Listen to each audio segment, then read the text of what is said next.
Switching from AT&T to Xfinity Mobile involves three main steps: unlocking your AT&T phone, porting your number, and activating Xfinity Mobile service. First, unlock your AT&T device through their website or app. You must ensure the device is fully paid off with no active contract. The unlocking process usually takes 1 to 3 days. Next, port your number by providing your AT&T account number and PIN to Xfinity Mobile. This can be done online through Xfinity's portal or app and often completes in minutes. Ensure there are no outstanding balances on your AT&T account to prevent delays. Xfinity Mobile primarily uses eSIM technology. For compatible devices, scan the QR code provided by Xfinity to download the eSIM profile. Check your phone's compatibility on Xfinity's website. Before beginning the switch, ensure you back up your data.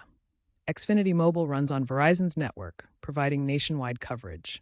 Also, ensure your phone supports Verizon's LTE and 5G bands. Activating your eSIM involves scanning a QR code from Xfinity Mobile to download the profile to your phone.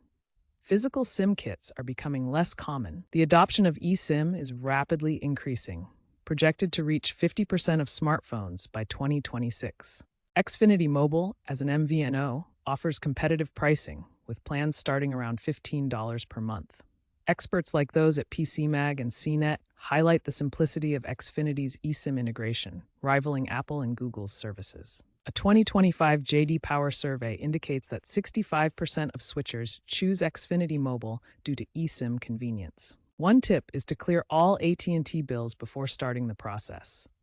Remember to use Xfinity's device checker before beginning the switch. High-profile examples, such as Taylor Swift's team reportedly switching to Xfinity Mobile, underscore the reliability and ease of eSIM for large groups.